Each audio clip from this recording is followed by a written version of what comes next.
अल्हम्दुलिल्लाहि रब्बिल आलमीन वस्सलातु वस्सलामु अला रसूलिहिल करीम व अला आलिहि व अस्हाबिहि अजमईन अम्मा बाद फ़अऊज़ु बिल्लाहि मिनश शैतानिर रजीम बिस्मिल्लाहिर रहमानिर रहीम व अंज़लना इलैका ज़िक्रा लितुबय्यिना लिन्नासि मा नुज़्ज़िला इलैहिम व लअल्लहुम यतफ़क्करून बिस्मिल्लाहिर रहमानिर रहीम रब्बि इश्रह लि सदरी व यस्सिर लि अमरी वहलुल उक़दतम मिन लिसानी यफ़क़हू क़ौली। I welcome all of you with the Islamic greeting, Assalamu alaikum wa rahmatullahi wa barakatuh, meaning may the peace, mercy and blessing of Allah subhanahu wa ta'ala be on all of you. The topic of my talk is answering allegations against a hadith. The popular question is from hadith rejector is, why do we need a hadith to explain the Quran? Why can't we understand Quran directly by ourselves? Inshallah, in the course of my talk, I will try to answer this allegation in the light of Quran, because hadith rejectors, they are not going to agree with a hadith. So inshallah I will give you the answer in the light of Quran.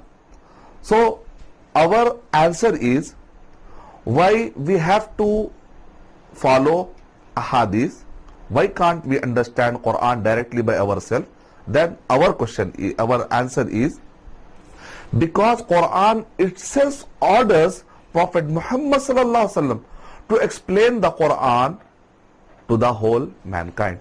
If you read Surah Nahl, Surah number 16, ayah number 44, Allah subhanahu wa ta'ala said in this ayah, وَأَنزَلْنَا إِلَيْكَ الذِّكْرَ لِتُبَيِّنَ النَّاسِ.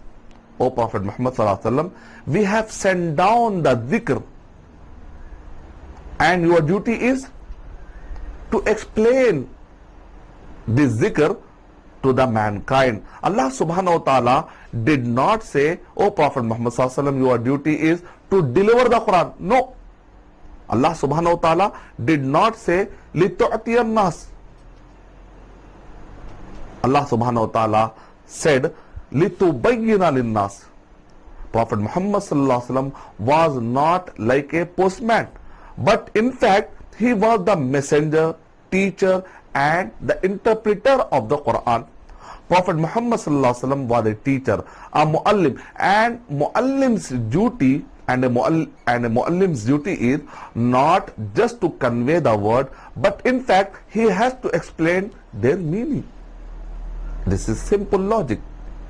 Imagine if a teacher enters in the classroom and he is a science teacher.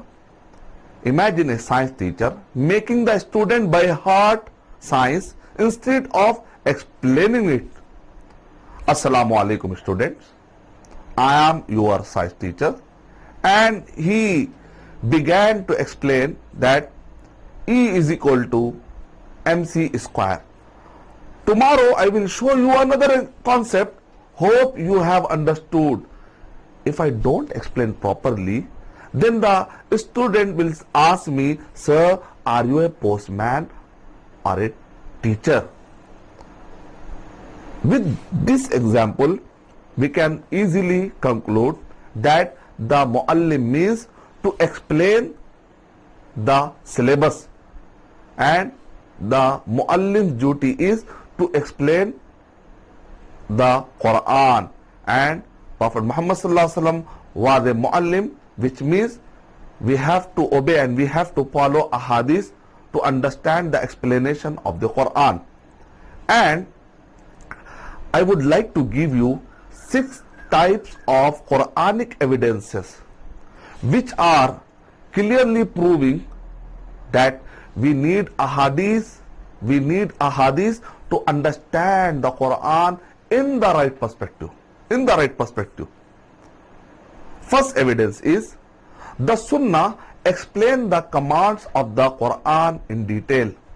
Second evidence is, the Sunnah establishes a meaning when a number of meanings are possible. Third evidence is the Sunnah can specify exceptions to a general rule. Four evidences or four evidence is the Sunnah also gives additional injunctions in a number of issues. Fifth evidence is inadequacy of language alone to understand Quran. And sixth evidence is the Prophet's authority to make laws. Holy Prophet Muhammad sallallahu alaihi wasallam as a law maker. Why then have the hadith rejector? Okay, always the hadith rejectors, they are saying and they are uttering, enough for us, Quran is enough for us, Quran is enough for us. So our counter argument is, why then have all the hadith rejectors not suffice themselves with the text of the Quran and have written huge volumes? They have written huge volumes discussing and explaining the Quran, because there are verses in the Quran that explains each other, and there are verses that requires explanation from the Sunnah. If you read Surah Al-Imran, Surah number 3 and number 164, and Surah Nahl, Surah number 16 and number 44, you will definitely conclude that the Quran can only be correctly understood in the light of Sunnah. So inshallah, I want to take your time with 6 evidences. 6 type of evidences has been mentioned in the glorious Quran. To begin with, first evidence, that is the Sunnah explain the commands of the Quran in detail. For example, the word Salah has 8 meanings. The word Salah has 8 meanings. Salah also means dua. Dua meaning supplication. If you read Surah Tawbah, Surah number 9, ayah number 103, وَصَلِّ عَلَيْهِمْ إِنَّ صَلَاتَكَ سَكَنٌ لَهُمْ. O Prophet Muhammad sallallahu alaihi wasallam, do salah for them, which means, O Prophet Muhammad sallallahu alaihi wasallam, do supplication for them, do dua for them.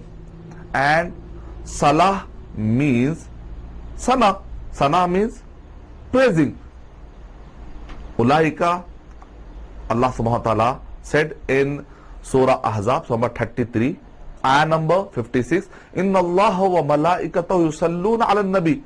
Salah of Allah means praising. Allah subhanahu wa ta'ala is praising Prophet Muhammad sallallahu alaihi wasallam. Salah means rahmat.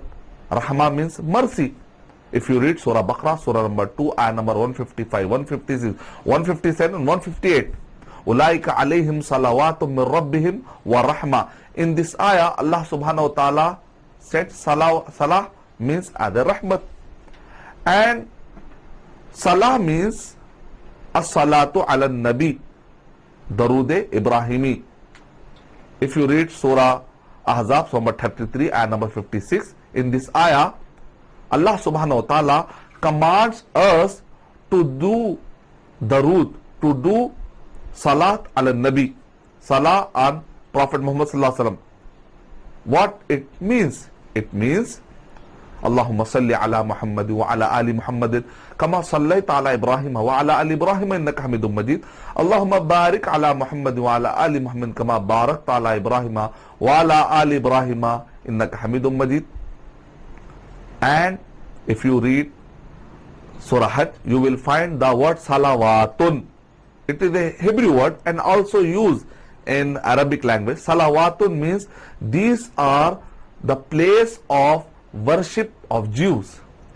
During the time of Moses, salawatun, places of worship at the time of Moses, and these places of worship for Jew at the time of Moses. And salah means to enter in hell. Sayasla naran dhata lahab, which means Abu Lahab will enter into the hell. Sayasla naran Zata Lahab. And Salah means second number. Said in the Arab poetry, Talqas Sawabiqa minna wal musallina. In this poetry, poet is using the word Talqas Sawabiqa minna wal musallina, which means the second number. The second number. Allah commands His believing slave in Surah Baqarah, Surah number 2, ayah number 43. Establish a salah and give a zakah. So my question is, which type of salah is meant here? Prophet Muhammad sallallahu alaihi wasallam said, Sallu kama ra'aytumuni usalli.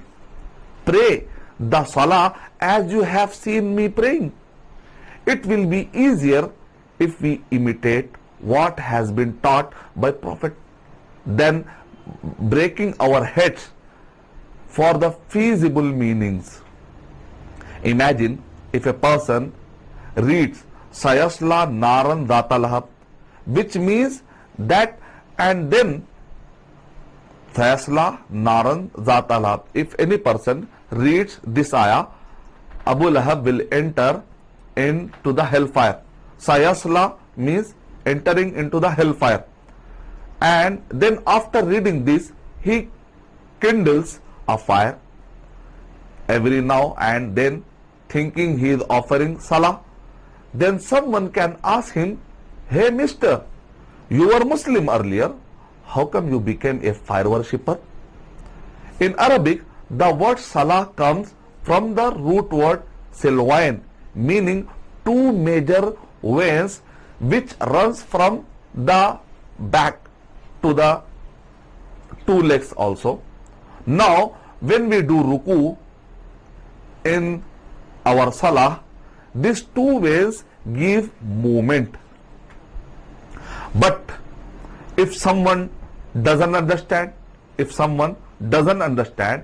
meaning of silwain as the Prophet understood, then he might think that the movement of these veins can also means dance. So he might dance 5 times a day instead of praying. For the sake of argument, if we consider salah as doing prayer with particular action, then how many actions will there?